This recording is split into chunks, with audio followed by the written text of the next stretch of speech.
और अधिक सत्संग सुनने के लिए हमारे चैनल को सब्सक्राइब करें तथा घंटी जैसे बटन को भी दबाएं और ऑल का ऑप्शन चुनें। सत्संग। पूर्ण परमात्मा को पाने तथा उसका वास्तविक लाभ प्राप्त करने के लिए पवित्र बाइबल में प्रमाण है कि प्रभु ने मनुष्य को अपना ही स्वरूप बनाया। 6 दिन में सृष्टि रचकर 7वें दिन विश्राम किया। कुरान शरीफ में प्रमाण है कि हजरत मोहम्मद को खुदा स्वयं कह रहे हैं कि मैंने तुम्हें उस परमात्मा की महिमा बताने के लिए भेजा है। वो परमात्मा कबीर है जिसने 6 दिन में सृष्टि रची तथा 7वें दिन तख्त पर जा विराजा। उसकी खबर किसी बाखबर से पूछ कर तो देखो। कृपया अवश्य सुनिए जगत गुरु तत्वदर्शी संत रामपाल जी महाराज के अमृत वचन। भगवान गीता जी में सिद्ध हो रहे हैं। देखिए पवित्र गीता जी, इसमें 7वें अध्याय में गीता ज्ञानदाता कह रहा है,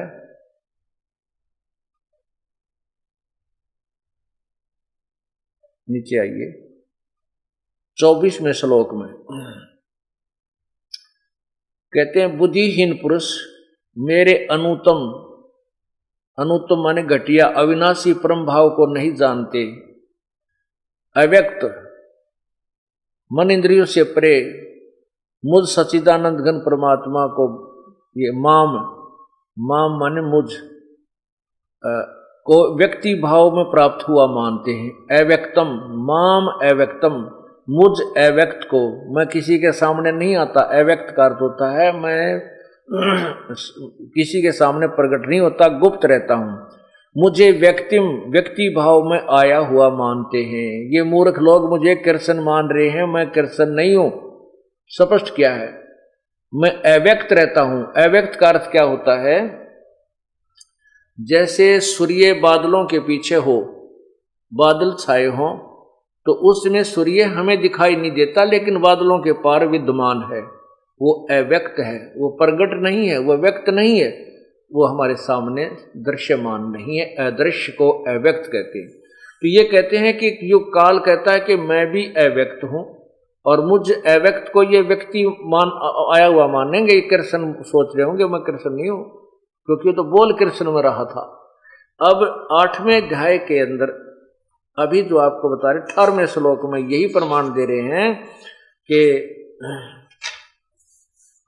इसमें गीता जी के 8वें अध्याय के 18वें श्लोक में लिखा है कि उस परब्रह्म अव्यक्त से क्या जब दिन समाप्त होता है तो सभी उसकी रात्रि रूप में सब प्राणियों का विनाश हो जाता है, और जब वो परब्रह्म की एक रात समाप्त होती है और दिन शुरू होता है 1000 युग का, तब यह सृष्टि काल की फिर रची जाती है।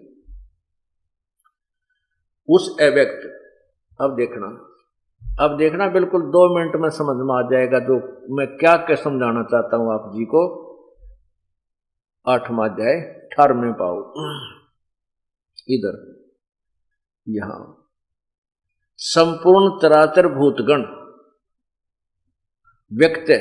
चराचर भूतगण ब्रह्मा के दिन प्रवेश काल में नहीं, ये परब्रह्म के प्रवेश के दिन काल में अव्यक्त से अर्थात परब्रह्म के सूक्ष्म शरीर से, उस अव्यक्तात्मा ने उस अव्यक्त से, अव्यक्तात्मा ने परब्रह्म रूपी अव्यक्त से उत्पन्न होते हैं।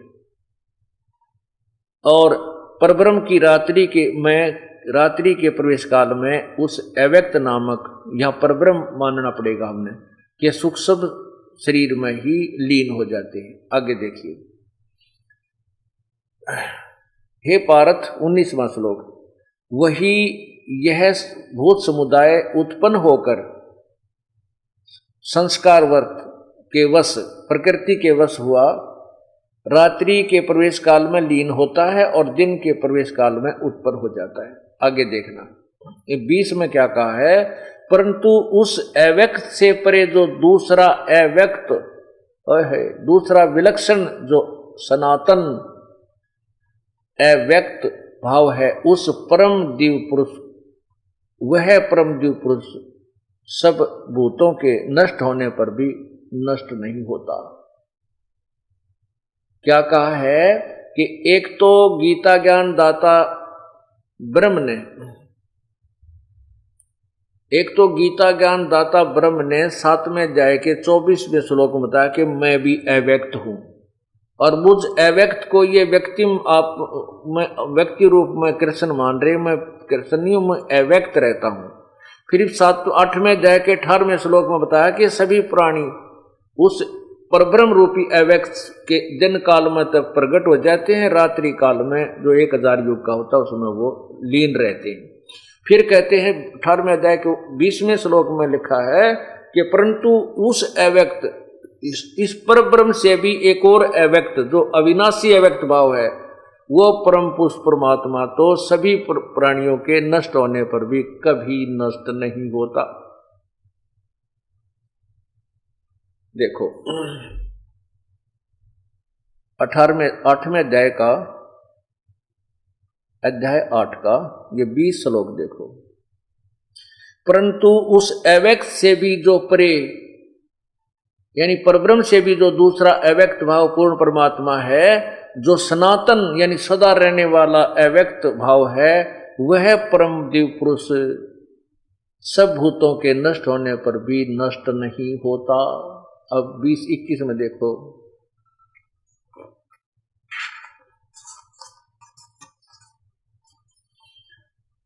अव्यक्त अक्षर, वो जो तीसरे नंबर का अव्यक्त है, परम अक्षर ब्रह्म है, वह अव्यक्त अक्षर इस नाम से कहा गया। अक्षर माने अविनाशी।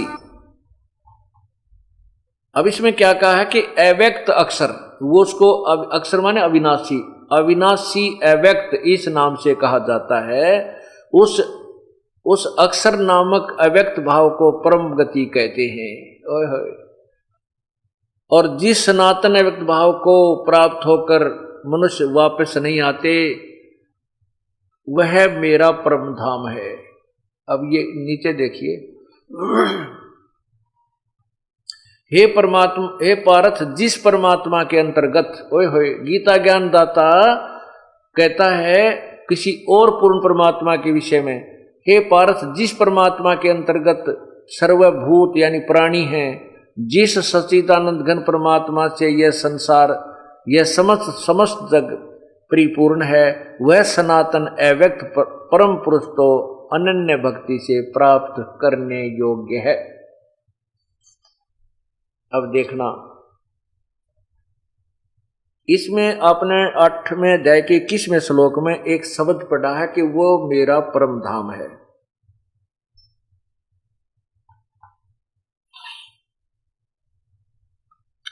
यहां पर जो काल कह रहा है कि वो मेरा भी परम धाम है।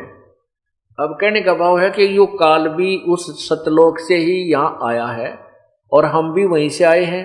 अपना भी मुख्य स्थान तो सतलोक ही है और ये भी कह रहा है मेरा भी वो परम धाम है। अब जैसे कोई किसी गांव में रहा करते और वो 2-3 पीढ़ी से शहर में रह रहे हैं और उस गांव में उनका कोई संपत्ति नहीं, कोई जायदाद नहीं, अब उनका कोई वहां पर हिसाब किताब, वोट भी कोई ना, और फिर भी उस गांव का व्यक्ति उसे कभी मिलता है तो यूं क्या कर, भाई मेरा भी पुराना गांव वो है। तो काल ब्रह्म इस दृष्टिकोण से कह रहा है कि वो परम, मेरा भी परम धाम है, लेकिन उसके बारे में बताता है कि हे पार्थ, जिस परमात्मा के अंतर्गत संपूर्ण प्राणी आते हैं, यानी वो पूर्ण वासुदेव है, सबके ऊपर जो मालिक है, सबका सब पर व्यापक है, और जिस सच्चिदानंद घन परमात्मा से समस्त जगत व्यापक है, यानी जिसने सारी सृष्टि को संभाल रखा है, परिपूर्ण है, वह सनातन अव्यक्त परम पुरुष यानी परमात्मा तो अनन्य भक्ति से प्राप्त होने योग्य है। यानी किसी और देवी देवता ब्रह्म परब्रह्म की को इष्ट रूप में पूजा नहीं करने से वो परमात्मा प्राप्त होता है। यानी अनन्य भक्ति इसका कहते हैं कि किसी और में ध्यान नहीं, ना किसी में आस्था रहे, ना किसी को इष्ट रूप में पूजे। जो पति भरता पति से राती, आन पुरुष नहीं भावे, बस पी हर्म सुरत प्रियतम, जनो कोई ध्यान लगावे। अब जैसे पतिव्रता लड़की अपने घर भी चली जाती है तो भी अपने पति का चिंतन नहीं भूलती, और पतिव्रता लड़की अपने एक ज्वाइंट फैमिली में भी रहती है, उसमें सास भी है, ससुर भी है, जेठ भी जेठानी भी देवर और देवरानी भी, वो यथोचित उत्तर सब आदर सबका करती है। जेठ को बड़े भाई यानी की तरह, पिता ससुर को पिता की तरह, सास को माँ की तरह, देवर को छोटे भाई की तरह। तो इस प्रकार वो सबका आदर करती है, लेकिन जो उसका लगाव अपने पति में होता है वो किसी में नहीं हो सकता। उसके लिए पति पूज्य होता है वो, और अन्य का वो सत्कार करती है। इसी प्रकार हम जितने भी अपने जो आपको मंत्र दिए जाते हैं, ये हमारा एक परिवार है। ब्रह्मा विष्णु महेश शिव, ये दुर्गा आदि, ये हमारा एक परिवार है। और हमारा कुल का, हम का सबका पिता, एक कुल मालिक पति यानी कबीर परमात्मा है। हमने जैसे वो पति वर्ता लड़की जब तक ज्वाइंट फैमिली में रहती है तो बिल्कुल मिलजुल कर सबको आदर सत्कार करती है। जब वो भिन्न भिन्न होते हैं, न्यारे होते हैं, तो वो फिर अपने पति के साथ चली जाती है। जेठ जेठानी में उसका कोई लगाव नहीं रहता, क्योंकि वो उसके साथ वो पति भरता। इसी प्रकार कहते जब हम यहाँ संसार त्याग कर जावांगे, इन तन्यारे होवांगे, हम अपने सतलोक चले जाएंगे, तो हमारा कोई लेना देना नहीं रहेगा। लेकिन इनसे हमारा कोई बिगाड़ भी नहीं है। अब अलग हो गए तो जेठ और देवरात है, कोई उसका मनमुटाव नहीं है, लेकिन पति के समय वो किसी को नहीं मान सकती। इसी प्रकार हमने अपने, इसलिए उसको अनन्य मन कहते हैं। किसी और में श्रद्धा ना हो उसको पतिव्रता स्त्री कहते हैं। इसी प्रकार किसी अन्य देव में हमारी आस्था ना बने तो हम पतिव्रता पद पर रहेंगे, और तभी परमात्मा को हम पसंद होंगे। और जब हम इस तरीके से उस कबीर परमात्मा को पूजेंगे, किसी देव में आस्था नहीं रखेंगे, तब हम पतिव्रता पद पर आ जाएंगे। उसके बारे में बताया है, पतिव्रता जमी पर जो जो धर है पांव, समर्थ झाड़ू देत है, ना कांटा लग जावे। ऐसे भक्त को जो पतिव्रता की तरह अपने पूर्ण परमात्मा पर आश्रित हो गया, फिर उसके जीवन सफर में वो पूर्ण परमात्मा वो कांटे रूपी दुष्कर्मों को ऐसे बुहार देता है जैसे उस मेरे इस भगत के, मेरे बच्चे के कोई कांटा ना लग जाए, यानी कोई पाप कर्म का दुख इसको आ ना जा, आने से पहले ही वो उनको साफ कर देता है। जैसे वो पतिव्रता जमी पर जो जो धर है पांव, वो समर्थ झाड़ू देत है, ना कांटा लग जावे। कहते वो समर्थ कबीर परमात्मा सर्वशक्तिमान प्रभु अपने बच्चे के उस जीवन सफर के आगे आगे पाप कर्मों को दूर दूर करता चलता है, मेरे बच्चे के कांटा ना लग जाए, यानी कोई कष्ट ना आ जाए। इसलिए लिखा कि वो पूर्ण परमात्मा तो अनन्य मन से प्राप्त करने योग्य होता है। अब ये तत्व ज्ञान है, गीता जी का ज्ञान है। अभी तक हमने गीता जी के बारे में दो बात बताया करते, अर्जुन तेरा क्या जाता है, तू क्या लेकर आया था, तू है शरीर तेरा है नहीं, संपत्ति तेरी, तू क्यों मोह में फंस गया। वाह वाह, गीता का ज्ञान सुना दिया।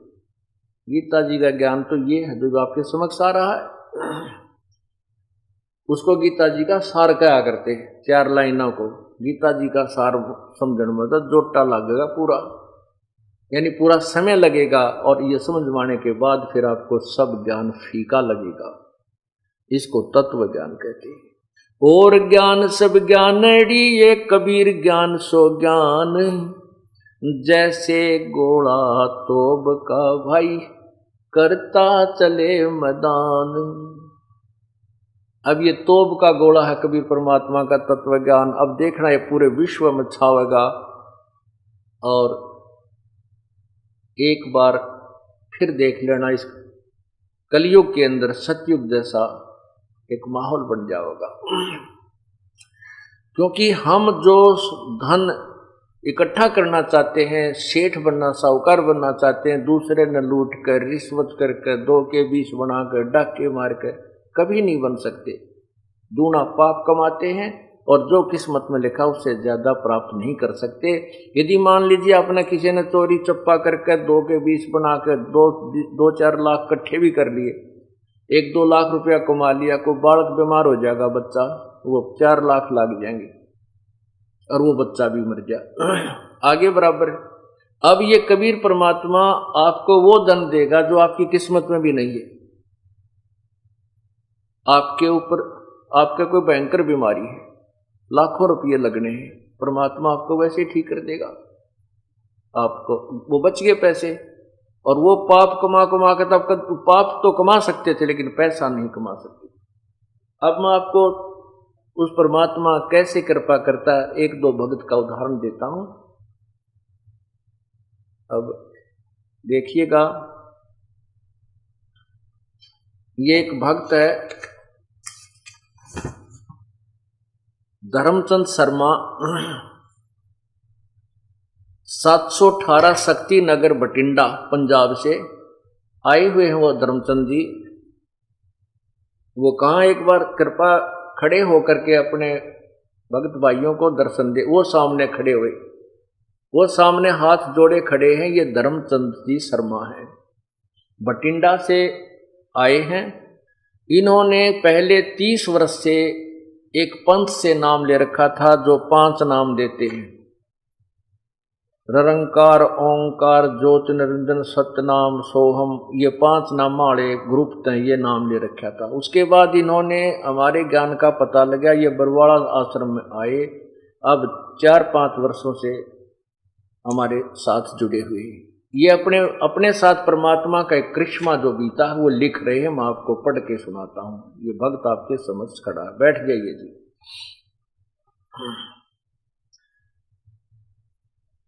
ये क्या लिखते हैं कि दास बठिंडा का रहने वाला है। ओए होए, कितनी प्यारी बोली हो जाती है परमात्मा के बच्चे की जो सत्संग मारने लग जाता है। दास बठिंडा का रहने वाला है। सन 2005 की घटना है। दास ने एक वेल्डिंग का काम करने वाले से 1000 रुपये लेने थे। उसने मेरे लड़के को 500 रुपये देकर कहा कि इतने ही देने थे और कोई पैसा मैंने नहीं देना। दास पुलिस महकमे से रिटायर्ड है। दास को बहुत महसूस हुआ। दास पुलिस के थाने में गया और एसएचओ को सारी बात बताई, तो उसने कहा कि आप बैठो, मैं अभी उसे बुलाता हूं और आपके रुपए मिल जाएंगे। वह आदमी थाने में आ गया और थानेदार को एक और ले गया। जब थानेदार वापस आया तो उसके तेवर बदले हुए थे। कहने लगा कि अपना लेन देन बाहर जाकर करो, यहाँ झगड़ा करोगे तो दोनों को बंद कर दूंगा। दास को दुख हुआ, परंतु कबीर वाणी का श्लोक याद आया, कबीरा आप ठगाइए और न ठगिए कोई, आप ठगाएं सुख होता है और ठगे दुख हो। देख कितनी शांति दे दी परमात्मा की वाणी ने ऐसे दुख के समय। अच्छा, 1 महीने के बाद दास बैंक में गया। ओए होए, अब देखना कमाल कुदरत का। 1 महीने के बाद दास बैंक गया तो उनका प्रिंटर खराब था। क्लर्क ने कहा मैं हाथ से बैलेंस लिख देता हूं। 1 फरवरी 2005 को मेरा बैलेंस 8,752 रुपये 63 पैसे था। ये देखिएगा, ये है स्टेट बैंक ऑफ पटियाला। ये इन्होंने ये प्रमाण भी साथ दिया है।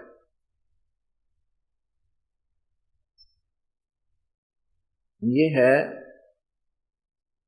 स्टेट बैंक ऑफ पटियाला चालू खाता।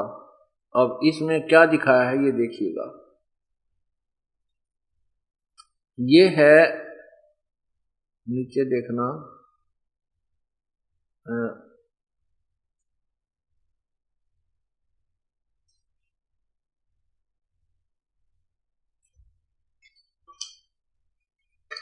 ये देखिएगा। इसमें 1 फरवरी 2005 को, ये देखना 1/2/2005 को इसमें कितना बैलेंस है इनका, ये है 8,752.63 रुपये। और फिर उसी दिन हाथ से लिखता है, नीचे देखना, ये 1/2/2005 को टोटल उसने लिखा है 24,752.63 रुपये। 16,000 रुपये बढ़ गए। ये 8,752.63 थे उसी दिन। प्रिंटर खराब हो गया तो उसने हाथ से लिख दिए। अब उसने जब हाथ से लिखा तो टोटल बैलेंस पाया 24,752.63 रुपये। अब फिर उन्होंने ये 11,000 एक बार निकलवाए, 9,000 एक बार निकलवाए। ये इस प्रकार जमा खाता चलता आ रहा है। अभी इन्होंने क्या बताया है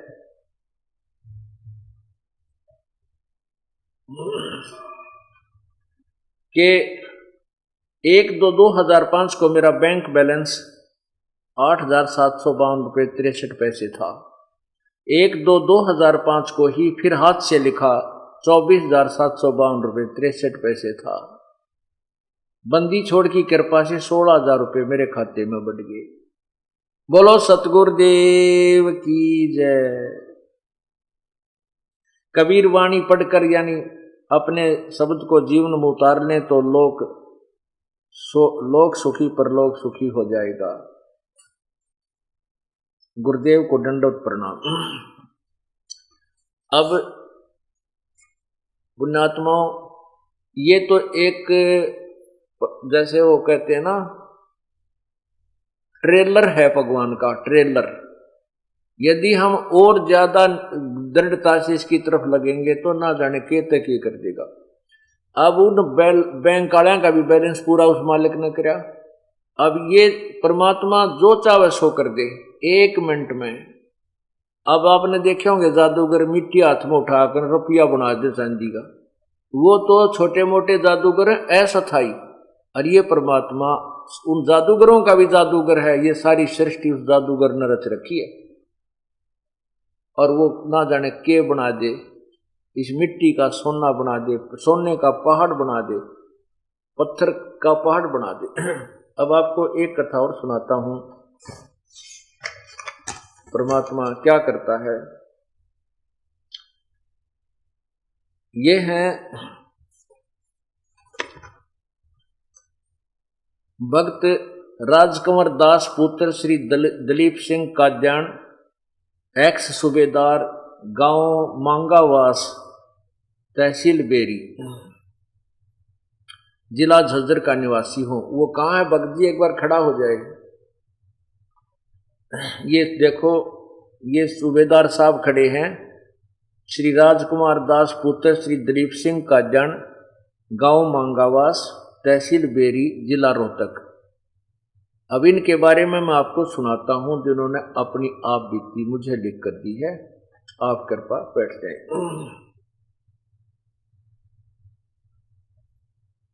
मेरा मोबाइल नंबर इतना है। मेरी पत्नी तथा दोनों बच्चों ने 1998 में सतगुरु रामपाल जी महाराज से नाम दान ले रखा है।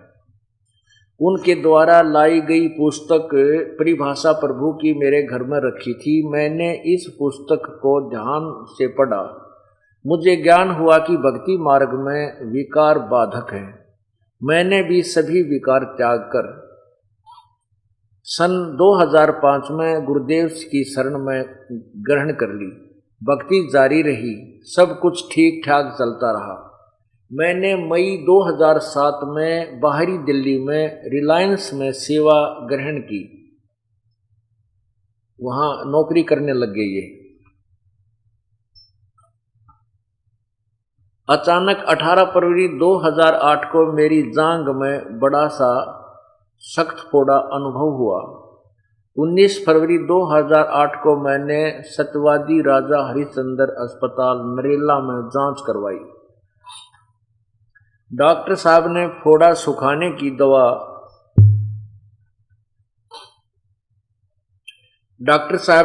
सुखाने की दवाइयां दी। 5 दिन बाद फिर जांच करवाने के लिए कहा, मगर उसी दिन दोपहर 12 12:30 बजे दर्द बढ़ गया। मुझे सदगुरुदेव की आवाज सुनाई दी कि यदि आप पहले शरण में आ जाते तो ये कष्ट भी नहीं आता। सायंकाल 8:30 8:30 बजे मूत्रालय के लिए निकला तो मुझे बेहद दर्द हुआ, चक्कर आ गया, बेहोशी की हालत में पसीना पसीना हो गया। मैं ब्रह्म गायत्री मंत्र यानी प्रथम मंत्र कर रहा था, जो पहला मंत्र दिया जाता है 7 नाम का। मैंने देखा कि काल ने मेरी गर्दन दबा रखी है। उसी समय बंदी छोड़ सदगुरु रामपाल जी महाराज ने मेरे सिर पर हाथ रखा और मुझे राहत महसूस हुई। सदगुरुदेव ने मुझे सतनाम का जाप करने को कहा। मैंने सतनाम सतनाम की रट लगा दी। फिर सतगुरुदेव ने मुझे कहा कि श्वास वाला सुमन करो, सतनाम सतनाम नहीं, जो 2 मंत्र का है। श्वास, उस श्वास से जो जाप करते हैं उसको सतनाम कहते हैं। जो ही मैंने श्वास का सुमन शुरू किया तो काल लगभग 50 गज की दूरी पर हट गया। सदगुरुदेव ने मुझे बताया कि इतनी देर में यह काल कर्महीन की तो छाती को तोड़ देता। है मुझे समझाते हुए सदगुरुदेव कहने लगे कि सत्संग तथा पुस्तकों के माध्यम से कितनी बार बताया है कि कोई आपत्ति आए तो श्वास का सुमन करना है, फिर भी आप गलती कर देते हो। इतना कहकर सतगुरुदेव अंतर्ध्यान हो गए। ये अभी इस 18 फरवरी की बात है, ये 18 फरवरी 2008 की, 19 फरवरी की।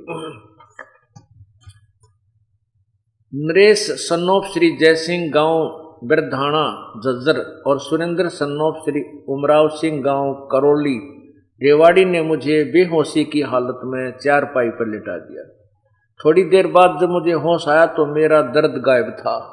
बोलो सतगुरुदेव की जय।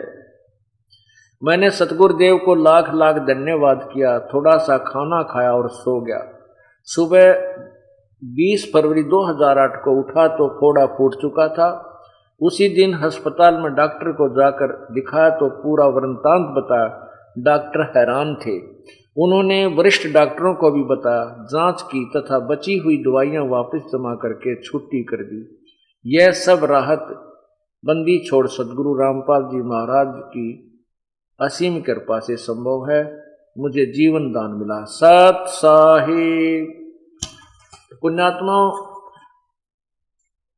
अब ये है खेल परमात्मा के। समर्थ का सरनाग हो रंग होरी हो, भाई कदे न हो एकाज राम रंग होरी हो। होरी माने खुशी। इस समर्थ की शरण माने के बाद कभी अकाज नहीं होगा, आपके घर में कोई दुख नहीं छावेगा, सदा होरी रहेगी, राम रंग होरी हो। कदे ना हो अकाज राम रंग होरी हो। कभी भी आपकी हानि यानी कोई दुख आपके ऊपर नहीं आएगा, सदा सुखी रहोगे। पुण्यात्मा को सौभाग्य है आपका जो आपको ये मार्ग मिल रहा है। आप परमात्मा के चरणों में किसी युग में कभी किसी जन्म में अवश्य रहे हो, इसलिए आप शीघ्र आ रहे हो। और पीछे ये लुट पिटकावेंगे, आना से भी नहीं यही पड़ेगा। हमारा एक भक्त है, वो एक दिन ऐसे एक चुटकुला सा कह रहा था। ने बोला जी, इन पंथों ने, ये जितने भी संत हैं पंथ हैं, इन्होंने आना तो पड़ेगा अपने दौरे, और तो कितना ठिकाना है नहीं। ये बोले श्रद्धालु हैं, कभी इनको जब ज्ञान समझ में आओगा कुछ तो जल्दी आ जाएंगे उनके पास, उन नकली संतान छोड़ के, और कुछ फिर जब इनके संत भी हाथ खड़े कर देंगे भाई हमारे पास कुछ नहीं है, तो बाकी के फिर आ जाएंगे। और एक आध अंडर बाग फिर भी बैठा रहा अगर शायद गुरुजी ये ठीक हो। कैसे जैसे बस में सफर करते जा रहे हैं और वो बस खराब हो जाती है, तो कंडक्टर ड्राइवर ने कह दिया करें भाई बस खराब हो गई है, दूसरी में बैठ लो। तो समझदार तो तुरंत उतर कर दूसरी बस की इंतजार करने लग जाते हैं, या पकड़कर दूसरी बस में चढ़कर चले जाते हैं। और कुछ एक फिर भी बैठे रहा करें, ना उतरा करें। कंडक्टर ड्राइवर भी कहते रहते भाई उतर लो या बस खराब होगी है दूसरी बैठ लो, ना उतरे।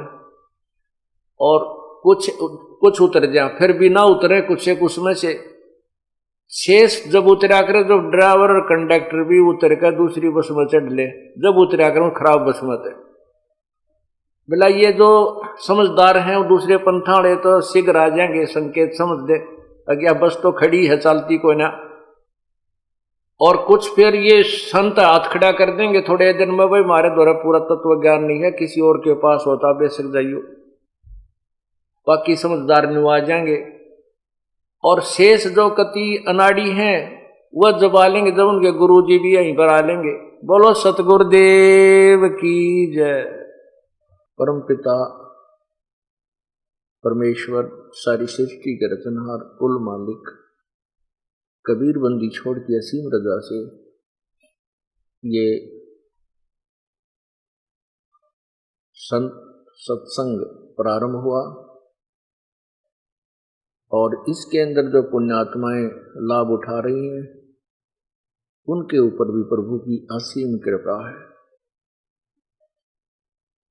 परमात्मा स्वयं ही अपनी महिमा बताने के लिए इस काल के लोक में आते हैं और वो अपनी एक लीला करते हैं। परमात्मा अजन्मा है, कबीर परमेश्वर का कोई जन्म नहीं होता। जब भी वो इस काल के लोक में आते हैं वो सहज शरीर आते हैं और सहज शरीर ही चले जाते हैं। यहाँ कुछ समय के लिए एक मानुष जैसी लीला करते हैं, एक मनुष्य जैसी लीला करते हैं। मनुष्य का जीवन जैसे एक मानव अपनी क्रिया करता है, यहाँ वो ऐसी ही क्रिया करते हैं।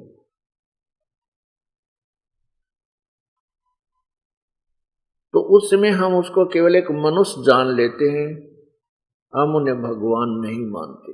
भगवान हम क्यों नहीं मानते, परमात्मा किस लिए नहीं मानते? क्योंकि हमारे को ज्ञान गलत बताया हुआ होता है। हमारे को ये बताया हुआ होता है कि परमात्मा निराकार है, वो सर्वव्यापक है, कण कण में विद्यमान है। परमात्मा मनुष्य शरीर में नहीं होता। इसलिए हम परमात्मा जब आते हैं तो उसको एक मानव ही मान लेते हैं, दूसरा नाम उसका संत या भक्त रख लेते हैं। संत मनुष्य भी होते हैं और संत की भूमिका में प्रभु भी आ जाते हैं। हम इसलिए नहीं मान पाते परमात्मा, उस परमात्मा आए हुए को, क्योंकि हम ये मानते हैं कि भगवान तो निराकार है। कुछ पंथों के संत ये भी कहते हैं कि जो गुरु रूप है, गुरु आया है, वो तो है भगवान साकार मानो, वो साकार रूप है भगवान का। और सतलोक में परमात्मा निराकार है, सतपुरुष निराकार है। और आत्मा सतलोक में जो चली जाती है अपनी साधना भक्ति करके, वो उस परमात्मा में, सतपुरुष में ऐसे समा जाती हैं, अभेद हो जाती हैं, जैसे समुद्र में बूंद गिर जाती है पानी की। ये उनकी थ्योरी है जो यथार्थता से बहुत दूर है, मन घड़ंत है। उन संतों ने भगवान देखा नहीं, ना सतलोक के दर्शन हुए, ना ही उनको कोई थ्योरेटिकल ज्ञान भी ठीक नहीं होगा।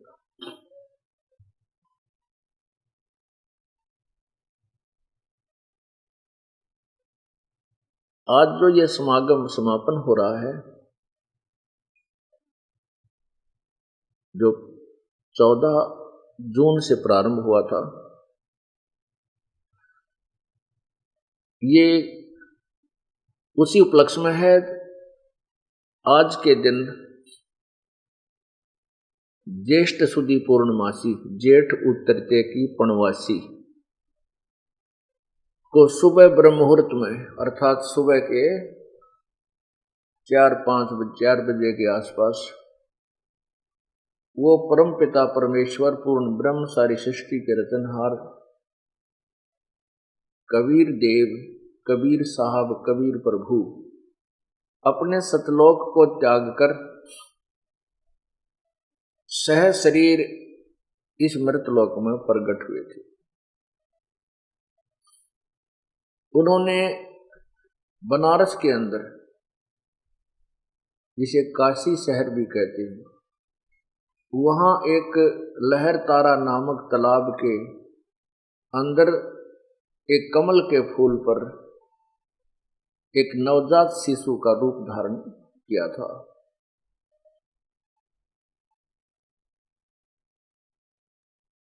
उस उपलक्ष्य में, परमात्मा के यहाँ प्रगट दिवस के उपलक्ष्य में, ये ज्येष्ठ सुदी पूर्णवासी का सत्संग की प्रतिवर्ष किया जाता है। सन 2007 में हम इसे नहीं कर पाए, क्योंकि कहते हैं भक्ति मुक्ति के दाता सतगुरु भटकत प्राण फिरंदा, उस साहिब के हुक्म बिना नहीं तरवर पात हिलंदा। उस परमात्मा के हुक्म बिना तरवर का पत्ता भी नहीं हिल सकता। उसी की रजा से सब हुआ था, उसी की रजा से ये अब देखना क्या होगा। पूरा विश्व परमात्मा को पहचानेगा। हिंदुस्तान, हमारा भारत जो है, ये पूरे विश्व में विख्यात होगा, समृद्ध देश होगा। यहाँ वही शांति होगी जो सतयुग के समय हुआ करती थी।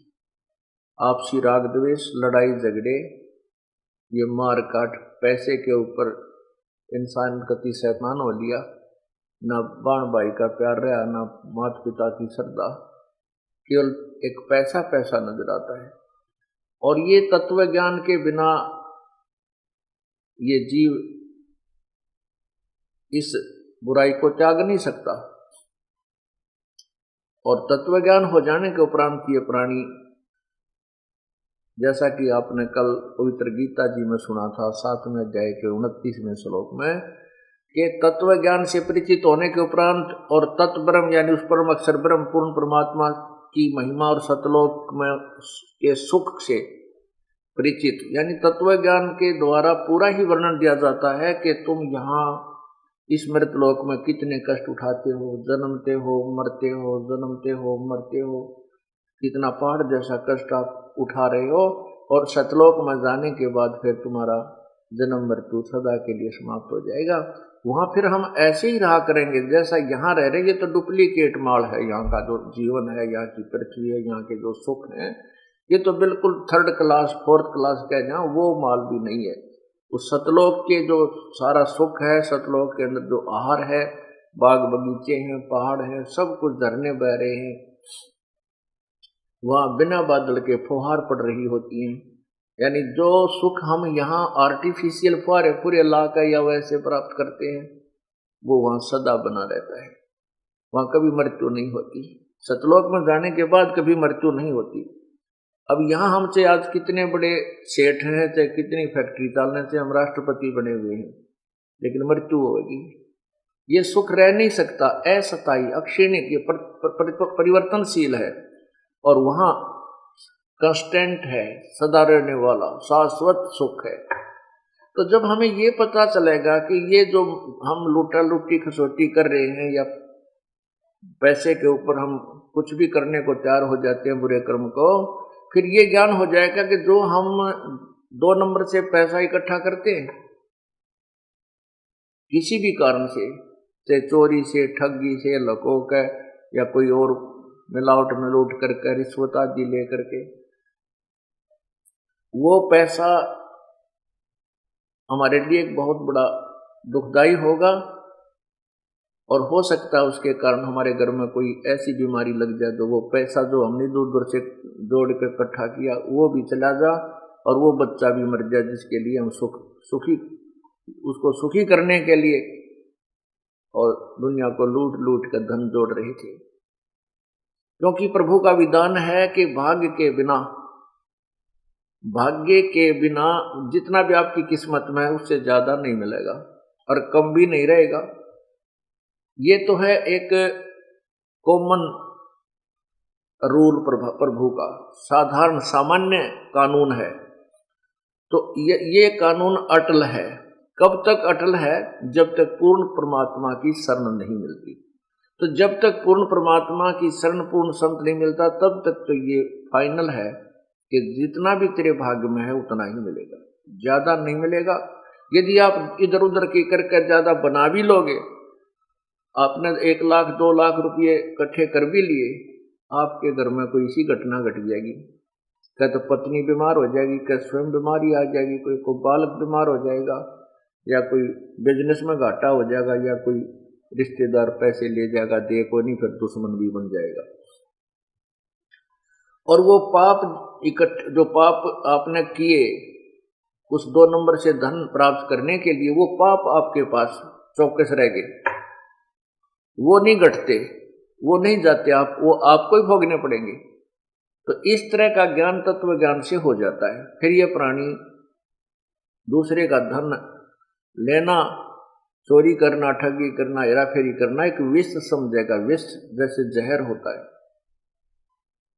अभी तक हमें पता नहीं था कि ये जहर है, इसलिए हम खा रहे थे, मर रहे थे, दुख पा रहे थे। जब बच्चे को पता चल जाता है कि ये विष है इस बोतल के अंदर और इसके खाने से आदमी मर जाता है, वो बच्चा शाना होने के बाद हाथ नहीं लगाता, अबोध बच्चा उसको खोल कर ढक्कन और पी लेता है और मृत्यु को प्राप्त हो जाता है।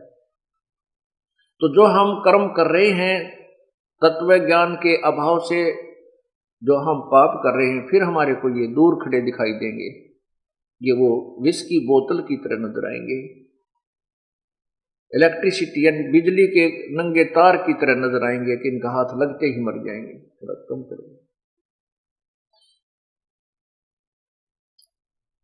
तो इस प्रकार ये सतयुग का माहौल होगा।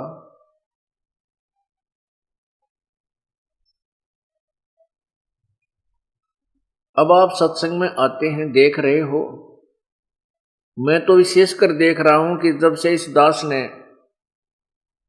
परमात्मा की मजदूरी करनी शुरू की है, उसके बच्चों के लिए उसके तत्व ज्ञान को प्रचार करना शुरू किया है और ये उपदेश देना प्रारंभ किया है, उस दिन से देख रहा हूं कि जो भक्त हमारे परमात्मा कबीर बंदी छोड़ की शरण में आए हैं, उस समय उनकी क्या स्थिति थी।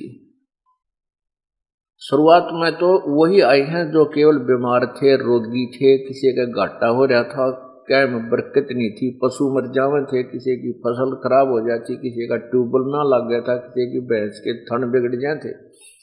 तो शुरुआत यहां से हुई थी, क्योंकि समर्थ की समर्थता का तभी पता चलता है जब हम उसके गुणों को प्राप्त करते हैं।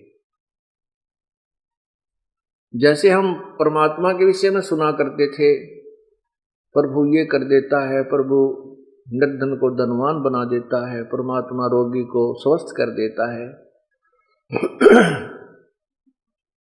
और परमात्मा अंधे को आंखें दे देता है, प्रभु पिंगल को पहाड़ पर चढ़ा देता है। ये हम भगवान के गुण सुना करते, लेकिन होते कहीं नहीं देखे थे। हमने ये मान लिया था कि ये कभी सतयुग में होते होंगे, अब नहीं हो सकते, क्योंकि हमारी बाल बुद्धि थी, मंद बुद्धि के थे हम, तत्व ज्ञान नहीं था। अब कारण ये था कि जो परमात्मा के गुण उस समय थे वो आज भी हैं, क्योंकि वो अपरिवर्तनशील है। प्रभु के गुणों में कोई परिवर्तन नहीं होता। वो हमें प्राप्त नहीं हो रहे थे, वो अपनी त्रुटि थी। जैसे बिजली के गुण आप सुनते हो, बिजली पंखा चलाती है, ठंडी ठंडी हवा देती है, कूलर चलाती है, ट्यूबवेल चलाती है, आटा पीस देती है। ऐसे ऐसे गुण और अंधेरे को उजाले में बदल देती है। ये इलेक्ट्रिसिटी के मेरिट्स हैं, गुण हैं उस बिजली के, और उसके गुण तो हैं, लेकिन वो कैसे होंगे कि अपने पास पंखा भी हो, बल्ब भी हो, और फिर कनेक्शन हो उस पावर हाउस से जिसमें बिजली हो, और फिर देखना कनेक्शन मिलते ही बिजली अपना काम शुरू कर देगी। अब हमारे साथ क्या किया हुआ था इन अनजान संतों ने, उनको तत्व ज्ञान था नहीं, वेदों का ज्ञान भी नहीं था ऋषि और मैं ऋषियों को। वेद पढ़ पर वेद न जान, ये बाचे पुराण 18। जड़ को अंधा पत्ते खोआ, वही भूल गया सिरजनहारा। वेदों को पढ़ते हैं परंतु भेद नहीं जानते थे। वेदों को पढ़ते थे फिर भी वही क्रियाएं करते थे। जैसे आपने कल सुना था कि ये ऋषि लोग ज्यादातर तप करते थे, जबकि घोर तप करते थे, हठ योग करते थे। जबकि वेदों में और पवित्र गीता जी में, पवित्र चारों वेदों में, 100वें वेद में इस हठ योग को मूर्खों का कर्तव्य लिखा है। राक्षस स्वभाव के लोगों का ये शास्त्र विधि विरुद्ध साधना होने से राक्षस स्वभाव के लोग करते। तो ऋषियों को राक्षसों से कम हम कैसे माने? जैसे दुर्वासा जी ने एक बच्चों की जरा सी गलती पर प्रद्युम्न ने दुर्वासा के प्रद्युम्न को एक बच्चे लड़की का स्वांग बना करके श्री कृष्ण के लड़के प्रद्युम्न को दुर्वासा के पास ले गए थे। और ये पूछने लगे मजाक में, बच्चों ने मजाक कर दिया कि इसको लड़का होगा या लड़की। दुर्वासा ने श्राप दे दिया कि तुम्हारा नाश होगा, यादों का नाश होगा। उनके वचन से जो ऋषियों ने तप करके जो भी वो भक्ति धन कमाया, उससे उन्होंने राक्षस जैसा कर्म कर दिया। 56 करोड़ या 2 लड़के मर गए। इसी प्रकार चुनक ऋषि ने 72 अक्षौणी सेना, 72 करोड़ सेना मानदाता चक्रवर्ती राजा की अपनी उस भक्ति कमाई थे, जो धन जोड़ा था, वो जो सिद्धि कमाई थी, उसके आधार से उसकी 72 करोड़ सेना को मार डाला। और कपिल मुनि जी, कपिल जी,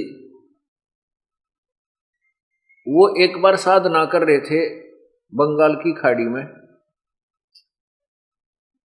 और राजा सगड़ के 60,000 पुत्र कोई क्रिया अपना धार्मिक अनुष्ठान करते चल रहे थे। उनका घोड़ा खोल कर इंद्र ने और चुनक ऋषि की जांग का बंधवा दिया, टांग के। तो घोड़े की तलाश करते हुए 60,000 सगड़ के पुत्र जब ऋषि कपिल जी के पास आए,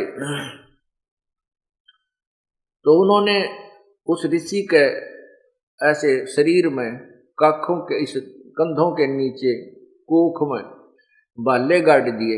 ये सोचा कि ये ऋषि ने हमारा घोड़ा बांध दिया है लाके, और इसको ललकारते हैं तो युद्ध कर। अब ऋषि के तप करते करते उसकी पलक, आंखों की जो पलक हैं, इतनी बढ़ गई थी, जमीन पर टिकी हुई थी। ऋषि को दर्द हुआ, जब भाले लगे उसने अपनी पलकों को हाथ से ऐसे उठा, क्रोध में ऐसे करके ऐसे घुमाया, उसमें से अग्निबाण छूटे और 60,000 सगड़ राजा के बेटे वहां मर गए। 60,000 सगड़ के होते कपिल मुनीश्वर खाए। अब बताओ, राक्षस किसी ने क्या करते? तो मांस खाया करते, मांस खाते थे। वो चाहे नू मार दो, चाहे तीर से मार दो, चाहे सिद्धि से मार दो, एक जैसी बात है। तो कहने का भाव हमारा ये है, परमात्मा ये समझाना चाहते हैं कि जब तक हमें तत्व ज्ञान नहीं होता, हम ऐसे ही कर्मों में लगे रहते हैं और शास्त्र विरुद्ध साधना करते रहते हैं। तो जब हमें तत्व ज्ञान हो जाता है तो हम केवल वही क्रिया करते हैं जो हमारे को यहाँ से छुटकारा पाने की। और परमात्मा की भक्ति से ही हमें शांति मिलती है, घर में सुख होता है। तो हम जो आपको बताना चाहते थे कि अब एक सतयुग आएगा, सतयुग जैसा माहौल हो जाएगा। अब आप, ये दास पहले देखा करता था कि उनके पास कुछ भी नहीं था, दुखी हो रहे थे। आज 8-7 साल हो गए, 10 वर्ष हो गए, किसी 2 वर्ष, किसी 4 वर्ष, किसी 5 वर्ष, किसी 10 वर्ष, 12 वर्ष।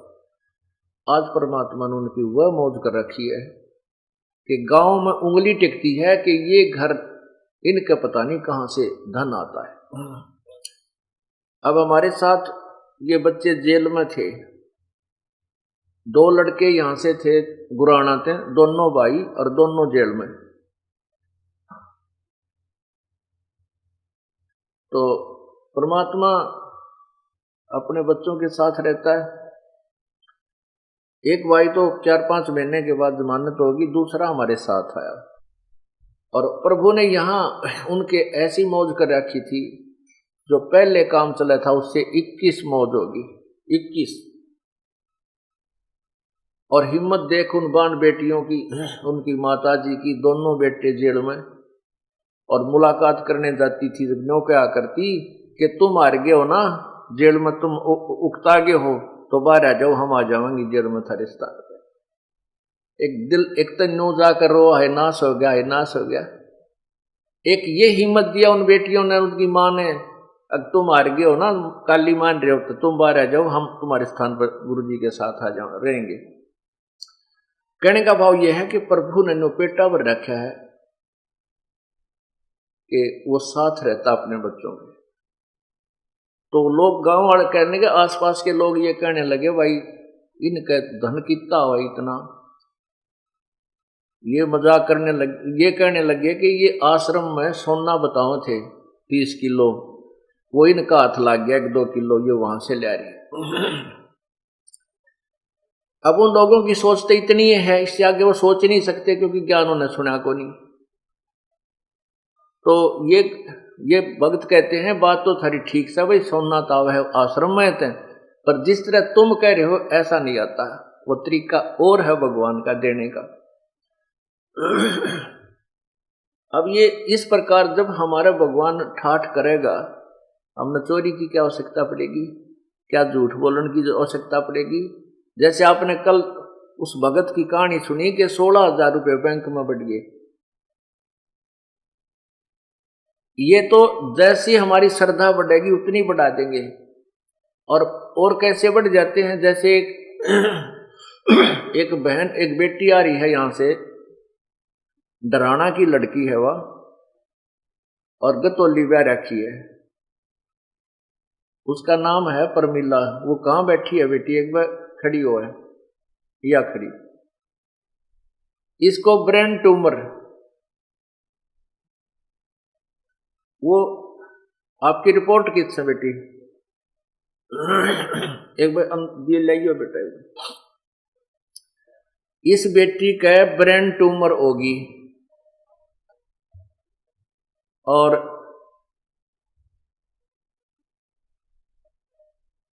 ब्रेन ट्यूमर होगी तो इसकी हाथों की पैरों की हड्डी बढ़ गई 1.5 इंच, ऐसा बूंदी शकल, और मुंह भी और डालका हो रहा है इस बेटी का। और इसने लिखा अपनी आत्मकथा,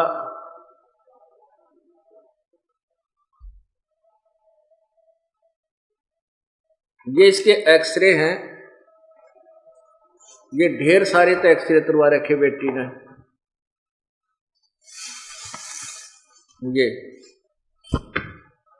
ये तो एक्सरे तुरवा रखे हैं सारे सिर के एक्सरे हैं ये देखिए, ये इसके सिर के एक्सरे हैं, इसमें तो नहीं दिखते होंगे लेकिन इसमें नारे नारे ये एक अंग के ये एक्सरे करवा रखे हैं। और इसके बाद ये रिपोर्ट है इसकी,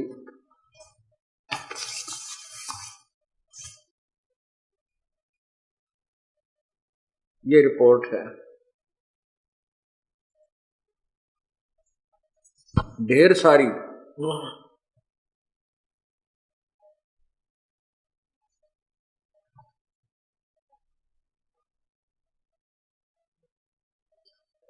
ये डॉक्टर लोग तो इसको समझ सकते हैं, हमारे आपके के में समझ माओ को ना, या केस समरी लिख रखी है मैं, ये देखो इसको पढ़ लियो, या डॉक्टर की लैंग्वेज महारत समझ माओ को नहीं। हाँ बस ये देखो, ये है केस समरी,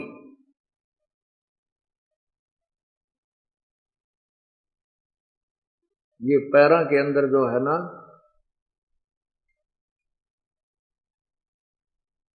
ये पढ़ लेंगे डॉक्टर लोग और बता देंगे भाई सच्चाई है कि झूठ है इसमें, ये न लिख रखी है।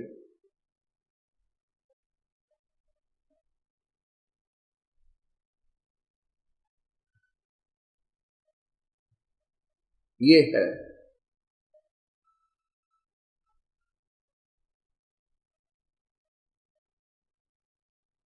ट्रीटमेंट गिवन, ये लिख रखा है।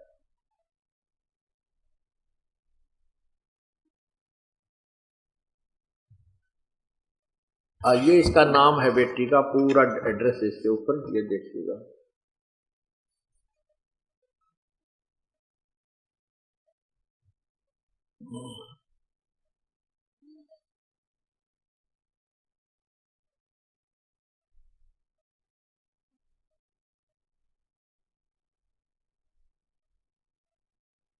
ये तो यहाँ का है, और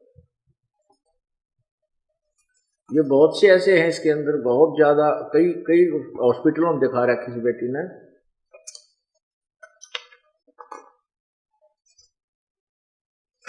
ये गणिये है, इसका नाम है परमिला और पति का नाम है, अभी मैं बताता हूँ आपको, सारी कहानी सुनाऊंगा। इसकी बेटी ने लिख कर दिया मेरे को, ये यहाँ लिखा है इसका।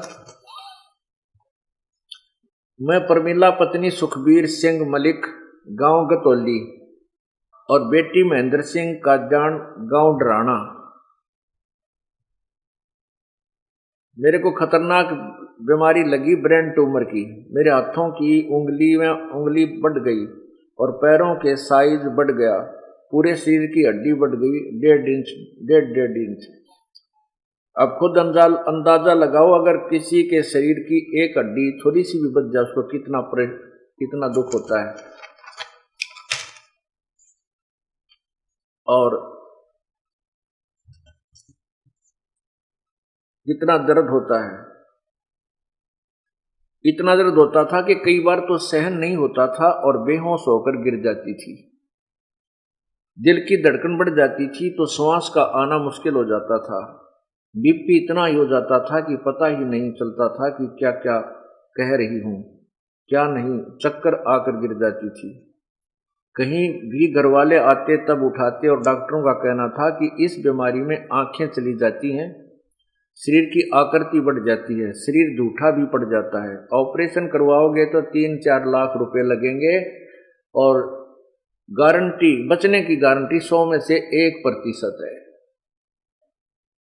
अब पुण्यात्माओं विचार करो, अब इस परिवार को 3-4 लाख रुपए परमात्मा ने बचा दिए, तो ये कौन चोरी करेगा, कौन ठगी करेगा। और फिर इनको ये पता चल जाएगा कि अगर तुम आगे से किसी की को हानि करोगे, चोरी करोगे, ठगी करोगे, झूठ बोलोगे, 2 के 20 बनाओगे, मिलावट करोगे, रिश्वत लोगे, तो ये रोग फिर लग जाएंगे, दुख फिर आ जाएंगे। तो ये जहर दिखाई देंगे इनको, ये छुएंगे नीचे, भूखे रह लेंगे एक समय।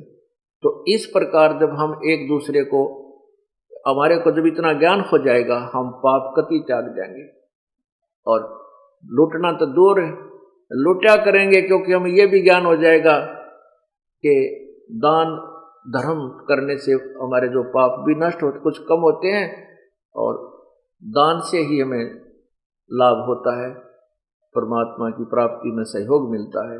तो फिर हम दान करा करेंगे, हम लूटेंगे नहीं, 2 पैसे हाथ से छोड़ा करेंगे।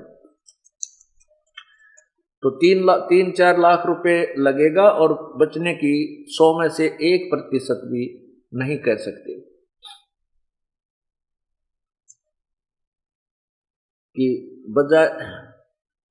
बच जाएगी। ऑपरेशन के दौरान अंधी भी हो सकती है। ओए होए, ऑपरेशन तो करेंगे तो अंधी भी हो सकती है, पागल भी हो सकती है। पूरी सूज गई थी मैं, हाथ पैर मुंह मोटा मोटा हो गया था, और ऑपरेशन भी सिर्फ 2 जगह से हो सकता, एक गंगाराम हॉस्पिटल और दूसरा अपोलो हॉस्पिटल दिल्ली में।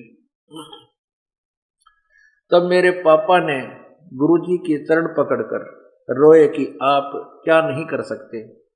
ये तो अभी 1 महीना पहले की बात है। ये महेंद्र भगत जी ने उपदेश ले रखा था।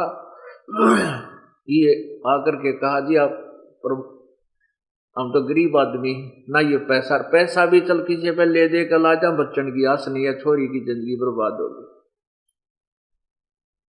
तो इस लड़की को हमने यही बुला लिया, बेटी तू आ जा, यहाँ कुछ दिन सेवा कर, समागम चल रहा है। उस दिन इस लड़की की शक्ल देखी नहीं जाती, ऐसी हालत थी इसकी। ऐसा उठ पटांग सा मुंह, बड़ा बड़ा हाथ, जैसे अब शीशे दिखा करें और आंगली हाथा की इतनी लंबी लंबी न्यारी दिखे, वो इसी बूंदी आराधिया बेटी थारे सामने खड़ी है। एक बार अपर मिला, इधर आजा बेटी,